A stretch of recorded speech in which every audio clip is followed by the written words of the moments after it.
사랑하는 성도 여러분, 평안하셨죠? 이제 아침 저녁으로 많이 쌀쌀합니다. 건강 잃지 않도록 늘 유념하시고, 또 하나님의 은혜가 이 연말로 지나가는 이때 풍성히 임하게 되기를 바랍니다. 오늘부터는 마가복음에 대해서 함께 생각하고 또 말씀을 읽어가면서 묵상하는 그런 시간을 가져보도록 하겠습니다. 성경은 우리가 읽으면 읽을수록 늘 새로운 말씀으로 다가와지고 또 이전에 못 봤던 말씀이 보여지기도 하고 이전에 듣지 못했던 주의 음성도 듣게 되리라 봅니다.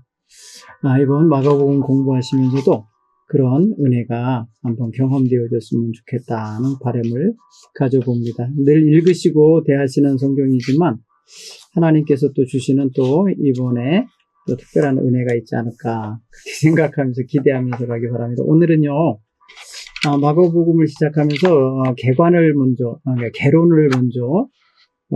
살펴보면서 마가복음이 어떤 책인가 이걸 먼저 좀 이해하는 그런 시간을 가져보도록 하겠습니다.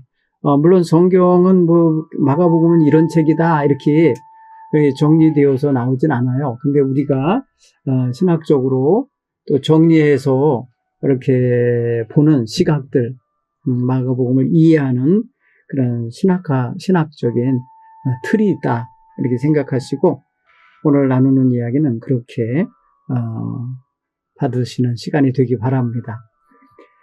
특별히 이제 마가복음은 신약성경 4복음서 중에 제일 먼저 태어난 맏형 같은 그런 복음서다 이렇게 먼저 좀 이해하시면 좋겠어요. 그래서 조금 짧기도 하고 좀 서둘러 가는 느낌이랄까요? 거친 느낌도 들고 그리고 어떠한 초점이나 이런 면에 있어서 다양성이 다른 복음서에 비해서 갖춰지질 않았어요. 그러니까 어떻게 보면 이제 복음서 전체를 볼 수 있는 뼈대 같은 형태로 틀을 잡아놓고 있는 복음서다 이렇게 이해하시면 좋겠어요.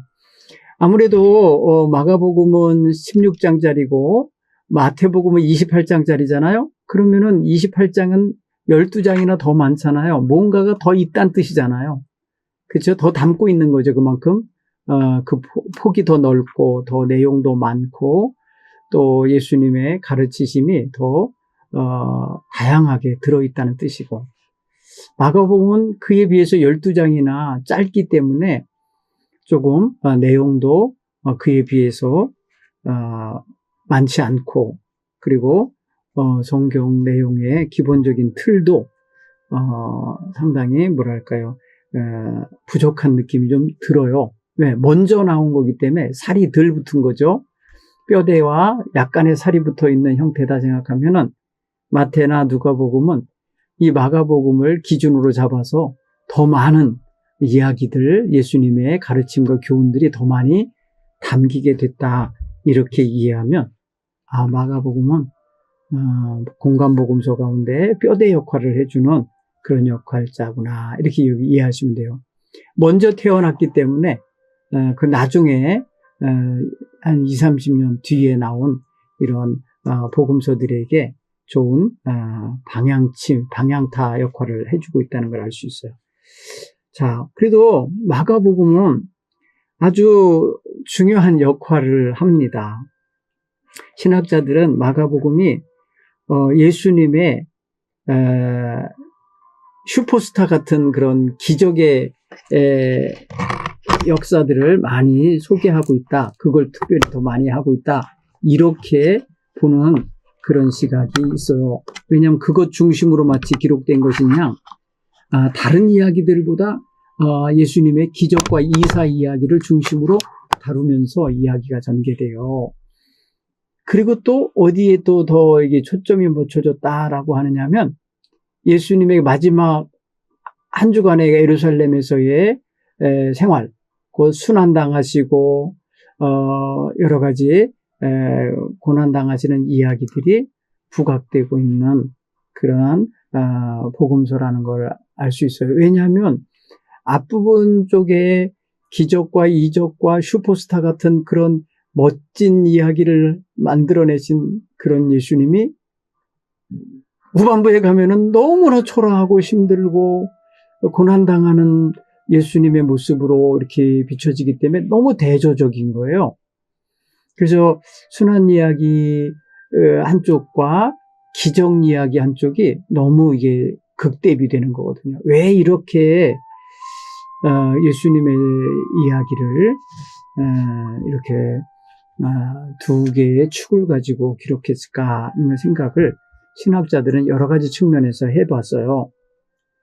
그래서 예수님의 삶과 예수님의 죽음과 예수님의 부활을 통해서 성경의 기본 복음서가 전하고자 하는 기본적인 메시지들은 얼추 다 담고 있다 이거예요.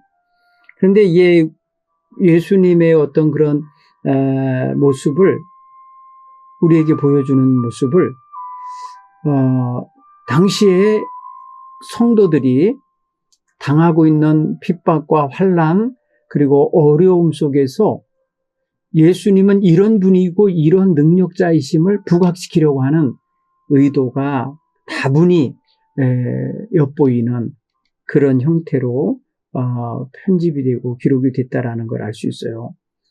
왜냐하면 예수님은 정말 하나님의 아들로서 세상에 오신 분인데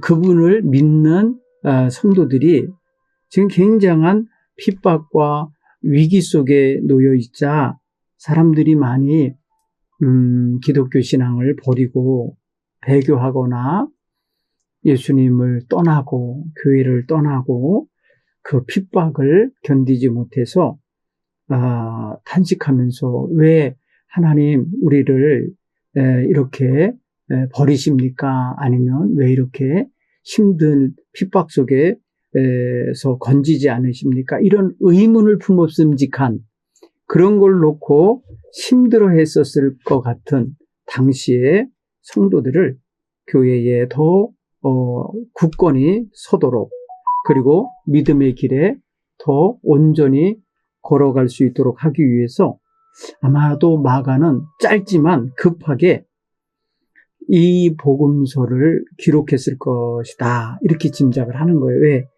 우리가 믿는 예수님은 힘없고 모자라고 뭐랄까요 세상의 패배자 같은 그런 분이 아니고 하나님의 아들로서 놀라운 기적과 이사를 행할 수 있는 전능하신 하나님의 아들이신 것을 부각시켜 줌으로써 낙심하고 있었던 성도들 예수님에 대하여서 잘 이해 못하고 있었던 사람들이 다 하나님 앞에 더 오래 더 온전히 붙잡혀 있도록 하기 위해서 의도적으로 기적을 베푸시는 하나님 예수님, 능력을 행하시는 예수님의 모습으로 우리에게 보여주고 있다는 것을 알 수가 있어요. 그런 면에서 생각해 보면 당시의 교회적 현실 속에서 이 복음서가 탄생했다라는 걸 알 수 있어요. 특별히 이 복음서가 기록되던 시기가 AD 70년경으로 신학자들은 이해합니다. 우리가 일일이 그 시기를 가늠할 어떤 성경적 자료를 그 순간순간에 어서 성경에서 찾아낼 수 있어서가 아니라 이것이 당시에 기독교인들이 핍박과 환난 속에 있었던 시기 그리고 처절한 유대 전쟁 로마를 상대로 한 독립전쟁이 있었는데 그 엄청난 전쟁에 의하여 파괴되고 또 예루살렘에서 쫓겨나고 죽임당하는 이런 엄청난 사건이 있게 되거든요. 그 환난의 시기에 성도들로 하여금 주님의 공동체인 교회를 벗어나지 않고 떠나지 않도록 그리고 믿음을 지킬 수 있도록 어디 가든지 예수 그리스도를 구세주로 믿고 살아갈 수 있도록 하기 위해서 그들을 격려하고 그들에게 희망을 주고 그들이 믿는 예수님이 참된 구원자이심을 드러내려는 목적으로 기록됐을 것이다. 이렇게 신학자들은 이제 읽어내고 있는 거예요. 그 당시 역사적 상황 속에서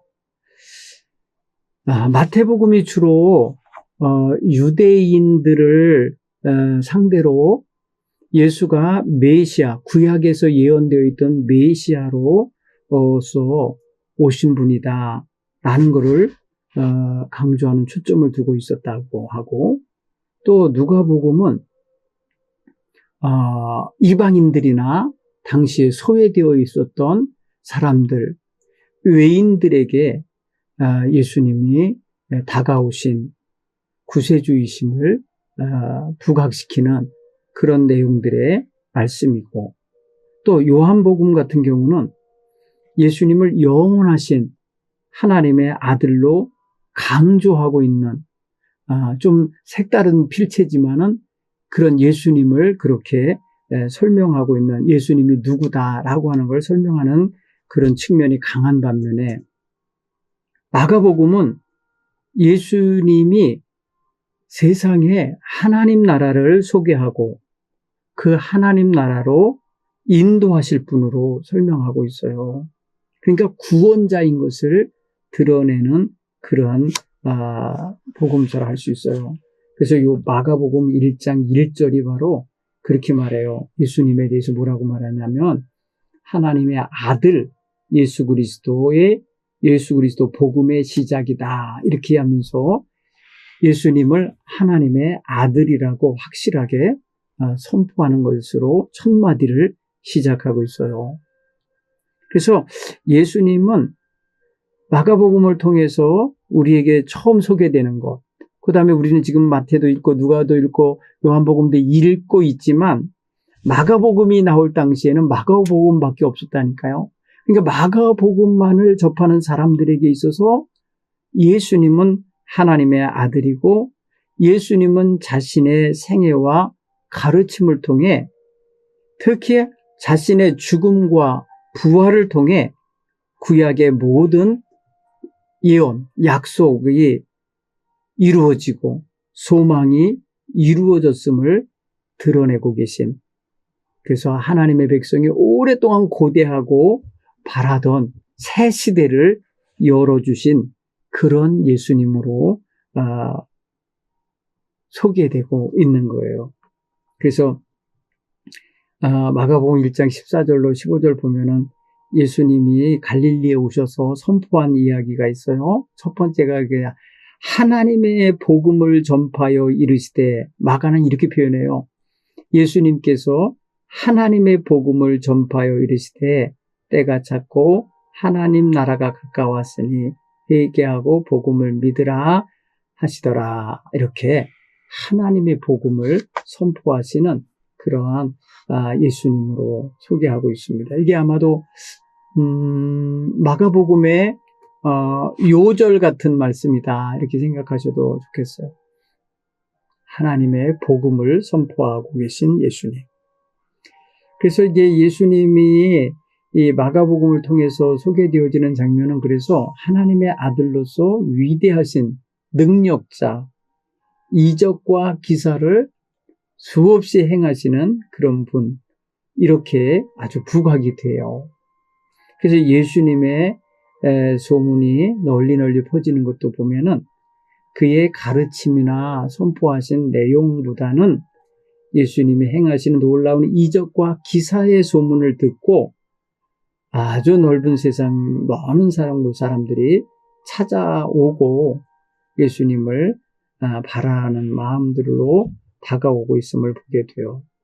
그래서 마가복음은 예수님의 죽음과 부활 사건 이후 거의 한 세대가 지난 다음에야 이것이 기록됐다고 이렇게 보고 있는 거예요. 당시 이스라엘 백성들은 로마 황제인 이제 네로 황제의 커다란 박해도 겪게 되는 때고요. 사도 바울의 3차 전도 여행도 진행 중에 있었을 때고요. 그리고 예루살렘 전쟁이 이제 벌어져서 예루살렘 군대에 의하여 파괴되고 함락되는 이런 역사가 그 이면에 이렇게 깔려 있는 거예요. 그렇게 보면은 아픈 역사 속에서 이 복음서가 탄생하고 있다는 거고, 그리고 마가라고 하는 그 인물을 또 한번 좀 생각해 보면, 우리가 아는 마가는 사도행전에서 1차 전도 여행을 사도 바울과 바나바가 갈 때 그때 동행했던 수행원이었어요. 수행자. 그때 이제 마가가 등장을 하죠. 실제적으로 역사 무대에. 물론 이제 예루살렘의 제자들과 함께 모였던 성도들의 모임의 장소가 마가 다락방이다 해갖고 그 마가네 집 다락방이라는 표현도 이제 요한복음이나 이 기타에서 알 수 있지만은 실제로 안디옥 교회에서 선교사로 바울과 바나바를 보낼 때 그때 이제 함께 동행하며 따라갔던 사람 중에 한 사람이 바로 마가였다는 거예요. 그런데 마가 같은 경우는 그 전도 여행을 다니던 중에 이제 구브로라고 하는 섬에서의 활동을 마치고 다시 지금의 터키 땅으로 갔을 때에 그때가 이제 뭐랄까요, 밤빌리아에 있는 버가라고 하는 곳에 도착했을 때에 마가 요한은 저희에게서 떠나 예루살렘으로 돌아가고 이렇게 사도행전 13장 13절에 말해요. 이제 편안하게 돌아간 것 같잖아요, 이게. 그런데 나중에 이것이 15장쯤에 가보면은 사도 바울이 마가에 대하여 별로 안 좋게 생각하는 모습을 보게 돼요. 그걸 보면은 마가가 전도 여행 도중에 일행에게서 떠나가 버린 것에 대하여 끝까지 동행하지 못한 것에 대해서 사도 바울은 불편했던 것 같아요. 그런데 바나바라고 하는 사람은 자기 생질이자 조카 같은 사람이거나 사촌인 사람일 텐데 이 사람은 그래도 조금 마가에 대해서 호의적인 마음을 그래도 품고 있었어요. 그래서 다시 2차 전도 여행을 가려고 할 때에 바나바가 우리 마가 요한도 좀 데리고 다시 가자. 그랬을 때에 바울이 밤빌라에서 자기를 떠나 한 가지로 일하러 가지 아니한 자를 데리고 가는 것이 옳지 않다. 이게 사도행전 15장 38절에 나오는 말이에요. 그러니까 사도 바울은 마가 요한이 자기들을 떠나 한 마음 한 가지로 일하러 가지 아니한 거 이거 나는 합당하지 않다고 생각해. 그때 나는 데리고 갈 수가 없어. 이렇게 부정적으로 생각을 합니다. 그러니까 마가는 사실 그런 대우를 받을 수밖에 없도록 자기가 처신을 한 거예요. 근데 이날 서로 심히 다투어 갈라서는 일이 벌어질 정도의 마가 때문에 사도 바울과 바나바 사이가 벌어져 버려요.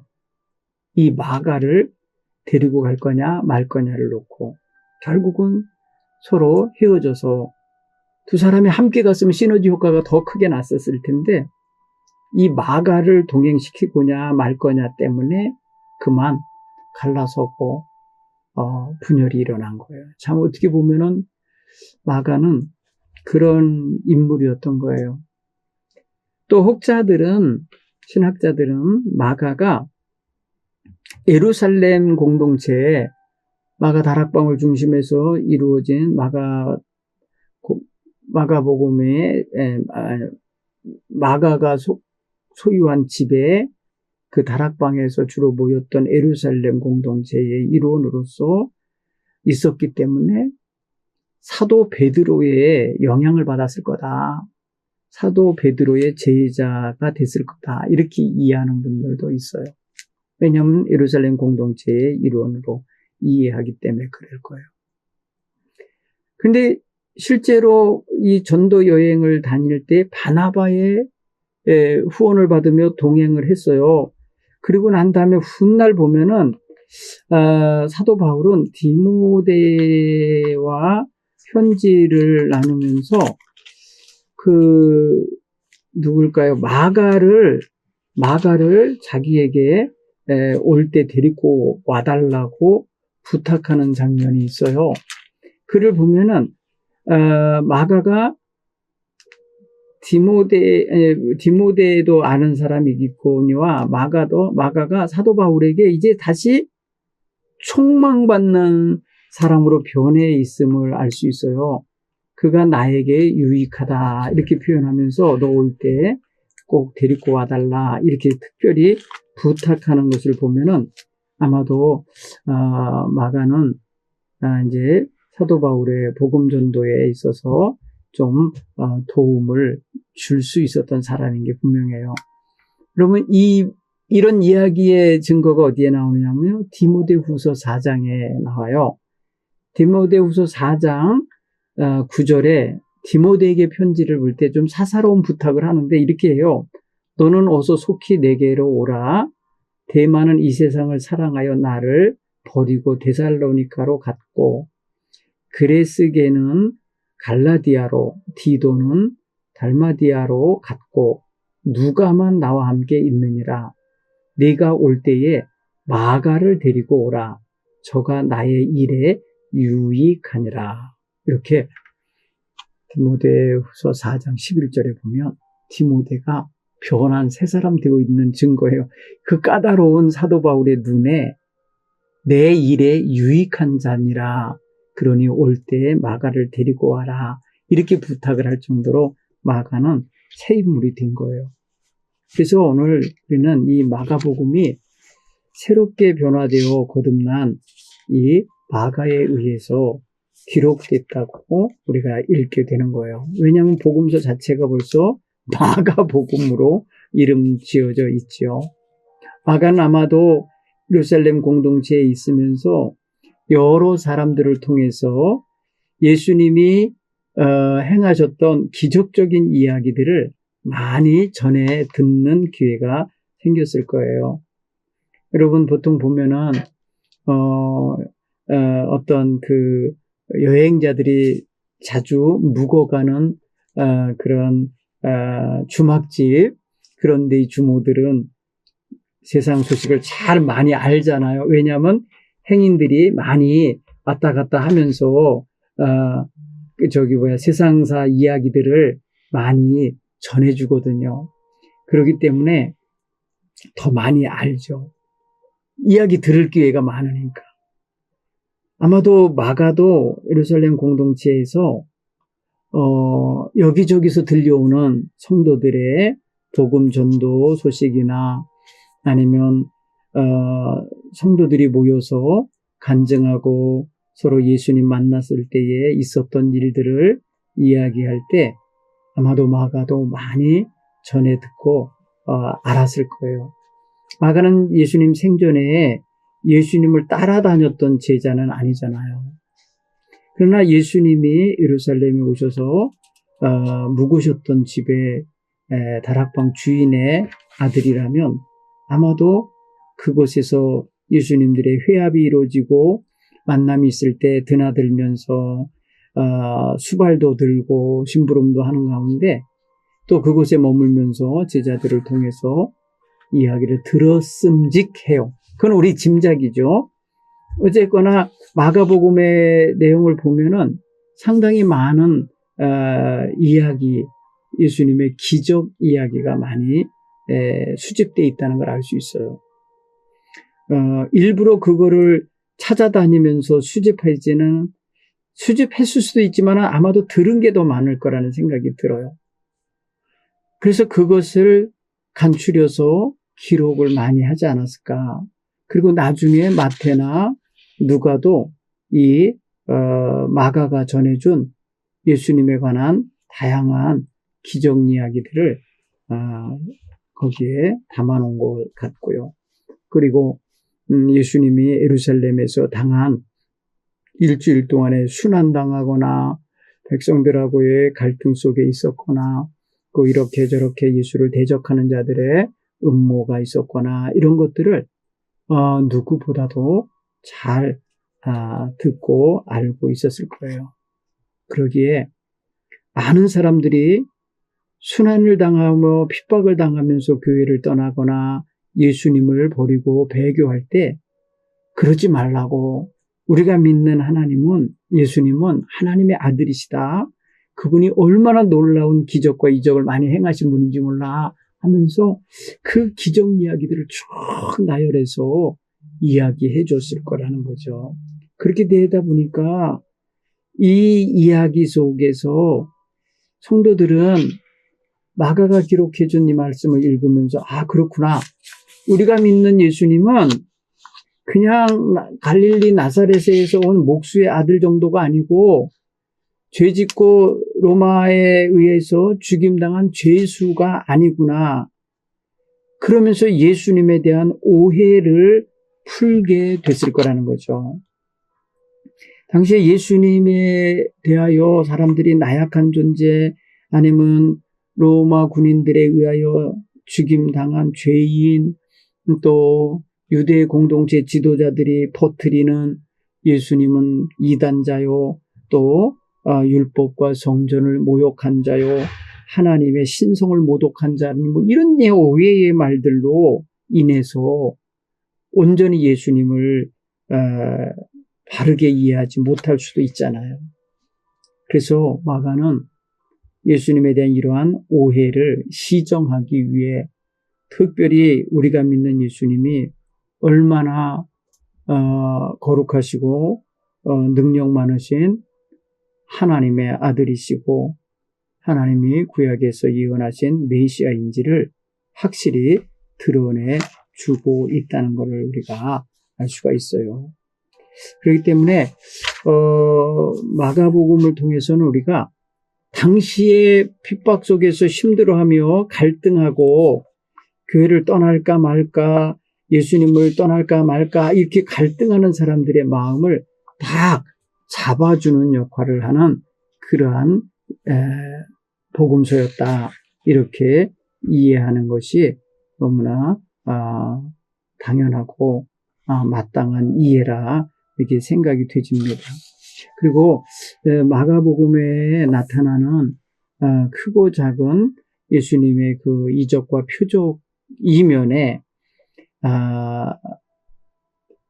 예수님을 통해서 하나님이 이루시려고 하는 놀라운 그러한 어떤 이야기가 거기에 같이 이렇게 복선으로 깔려서 흐르고 있다라는 것도 우리는 찾아서 읽어낼 수 있어야 돼요. 예를 들어서 악한 귀신에 사로잡혔던 자들을 예수님이 고쳐주실 때에 그 악한 귀신, 악한 죄의 권세에 성도의 영혼을 온전하지 못하게 만드는 그런 모든 것들을 예수님이 다 해방시키시고 자유케 하시고 온전케 하시고, 그래서 하나님이 지으신 참 보시기에 아름다웠던 영혼으로 회복시켜 주시는 이런 모습 속에서 예수님 그분이 오셔서 활동하신 그 자체가 바로 천국이 가까운 사인이고 바로 천국의 기쁜 소식을 전하는 통로로 역할을 하셨다라는 것을 우리가 이해를 할 수 있어야 돼요. 그래서 예수님을 통해서 우리가 하나님을 보고 하나님을 알고 하나님의 약속과 계획하심이 성취되어 있음을 알 수 있는 그러한 기회가 되어야 될 줄 믿습니다. 그래서 이제 마가복음은 그런 면에 있어서 여러 사람들에게 있어서 사랑받고 또 마태복음이나 누가복음이 나오기 이전에 많은 사람들에 의하여 읽혀지고 회람됐던 그런 복음서였다라는 것을 우리가 이해하고 들어갔으면 좋겠어요. 그래서 마가복음을 읽으면서 우리는 이제 이런저런 내용들을 좀 배워야 되는데요. 마가복음 속에 들어있는 그 하늘나라, 그리고 복음, 그리고 예수님의 그 놀라우신 그 기적과 이사, 그 속에 담긴 그런 하늘의 놀라운 비밀들을 깨닫는 그런 역할을, 그런 시간을 가져야 돼요. 그리고 오늘 이 마가복음에서는 주로 그냥 일반 회중들을 그냥 누리때를 향하여서 그냥 쏟아놓듯이 말씀하시는 내용들이 아니라 마가복음에서는 대부분 다 제자들에게 말씀하는 형식으로 이루어져 있다라는 것을 알 수 있어요. 제자들은 당시에 마가 공동체의 대표자들이고 또 사람들에게 있어서 초기 기독교인들의 어떤 표상이 되는 사람들이잖아요. 그래서 마가복음에 있어서의 그런 주요 교훈들은 하나님의 목적이나 그리스도의 어떤 사건의 의미를 밝혀 드러내는 것이기도 하지만 그 교훈은 결국은 그들의 제자직을 잘 수행하도록 갈무리해주고 안내하는 중요한 역할을 하는 거예요. 그래서 마가복음의 어떤 본문들은 그래서 12 제자들이 선교 혹은 전도 사업을 위해 불리움을 받은 것을 말하고 있어요. 그리고 복음서 전체 어떤 신앙 공동체를 위한 그런 기록의 내용들로서 그곳에 있는 제자들로 하여금 그 말씀을 따라서 살아내야 함을 가르치고 있음을 우리가 보게 되는 거예요. 그래서 예수님이 체포당하시고 신문당하고 죽임당하시는 이 모든 것이 당시에 기독교인들에게 상당히 좌절스럽고 뭐랄까요, 실망스럽고 두려운 그런 사건인데도 그것을 통해서 하나님의 아들이 마땅히 그렇게 하셔야만 하나님의 뜻을 이루는 것이고 하나님이 구원하시려 하시는 그 구원의 도를 그 희생 속에서 이루시고 계신 것을 알게 해줌으로써 우리 예수님이 힘이 없고 나약해서 실패자가 된 게 아니고 하나님의 뜻에 의하여 제물이 되시고 어린 양이 되셔서 그렇게 우리를 구속하시고 대속하신 거구나. 이거를 강하게 알게 해주고 있는 거예요. 그래서 어떻게 보면 마가복음은 급하게 기록되고 거칠게 정리된 그런 복음서지만 상당히 목회적인 목적에 의하여 기록됐다는 사실인 거예요. 왜? 교회의 주된 멤버들이 되는 성도들이 흩어짐을 면해야죠. 아무리 핍박이 와도 이겨내야죠. 그러려니까 예수님이 능력자이신 것, 예수님이 하나님의 아들이신 것, 그의 고난과 죽으심은 하나님의 뜻을 이루시는 것, 이런 것으로 강조하고 가르쳐야 하는 거죠. 오늘 우리는 그래서 마가복음을 읽으면서 당시에 그 당시만 해도 벌써요, 그런 핍박도 있고 환난도 있지만은 거짓 메시아에 대한 어떤 개념을 이렇게 퍼뜨린 자들이 있단 말이에요. 좀 이단적인 요소가 이렇게 또 들어와 있었고요. 그리고 예수님이 이제 당시에 이제 신학적으로는 가연설이라 하는데 육신을 입고 오신 게 아니라 육신처럼 보이는, 영이 육신처럼 보이는 모습으로 오셨다는 식으로 이렇게 포장하는 그런 식의 이단 사상들도 있었거든요. 이런 것들을 다 수정하고 바로잡게 하는 그런 역할을 하고 있다라는 걸 알 수 있어요.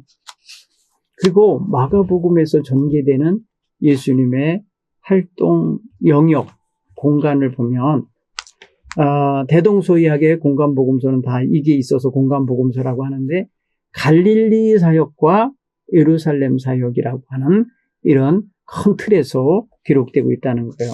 그래서 갈릴리에서의 활동이 마무리되면서 예루살렘으로 가시는 모습. 그래서 처음 갈릴리에서 시작하시고 마지막은 예루살렘에서 끝내시는 그런 모습을 우리가 큰 틀에서 볼 수 있어야 돼요. 그래서 예수님의 첫 번째 설교는 갈릴리에서 하신 거고 마지막 설교는 예루살렘에서 하신 게 되는 거죠. 그리고 예수님의 이런 사역은 그 사이에는 이제 두루두루 이제 두로 지방도 가시고 가이사라 빌립보 지방도 가시고 이렇게 이제 넓게 사마리아 지역도 가시고 하는 그런 사역의 범위는 넓어지는 건 돼요. 그러나 갈무리대에서 모아지는 곳은 예루살렘으로 모아진다는 것을 알 수 있어요. 그래서 예루살렘은 많은 사람들에게 있어서 당시에 종교적 중심지고 정치적 중심지이기 때문에 마치 시골 사람들이 서울 간다 하는 그런 개념을 가지고 갈릴리 사람들도 지방에서 예루살렘으로 가는 게 커다란 행사가 되고 또 그런 어떤 즐거운 여행이 되는 게 성경을 통해서 드러납니다.